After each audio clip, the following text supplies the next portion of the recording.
Well, it's been a very interesting market, I think, or should I say it hasn't been a very interesting market.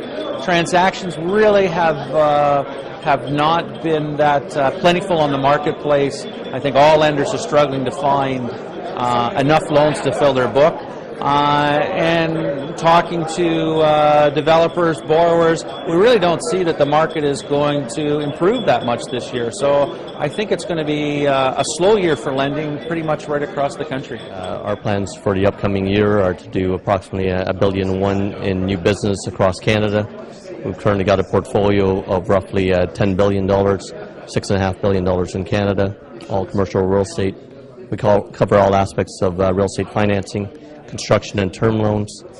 As far as Real Capital goes, we think it's a very important event, especially to network with their existing clients and our competitors, and to get more market knowledge as to what's going on locally and what's coming down the pipe.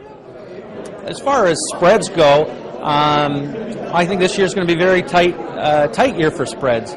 I think the previous few years have been absolutely fabulous for us when most of the banks and life companies disappeared out of the markets. It was really one of the most wonderful, profitable years, and I was saying to my grandkids when I look back, I'm going to say these years of terror and fear in the marketplace were probably some of the most profitable years for myself and us at First National. So I think we're back to a more steady market. Spreads continue to move in, and I think that it's going to be a good year if you're a borrower this year. Well, I think the value is that it really is a conference focused on what is the lending community planning for the upcoming year. So it really is a message out to the entire market as to what the plans are. And this year the message is very positive. It's that the lenders are back. They want to be back in the market, and it seems like enough of them are going to be back in the market that the spreads should be quite favorable to borrowers. So I think it's an invaluable conference to allow people to come together near the beginning of the year to find out what's going to happen for the next 10 or 12 months.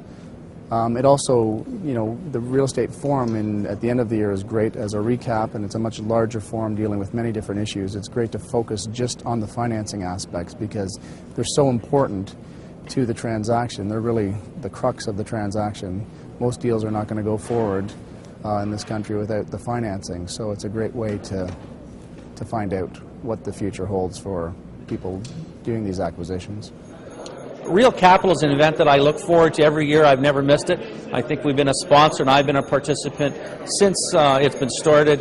It's the one event where people come from across Canada to really come, hear what everyone has to say, find very, very interesting panels at all different levels of interest, and also meet their peers, competitors, brokers, and everyone else involved in the industry. And really, it's a good time to see everybody and find out what's going on in the industry. So to me, Real Capital is one of the most important events of the year for our firm and for myself.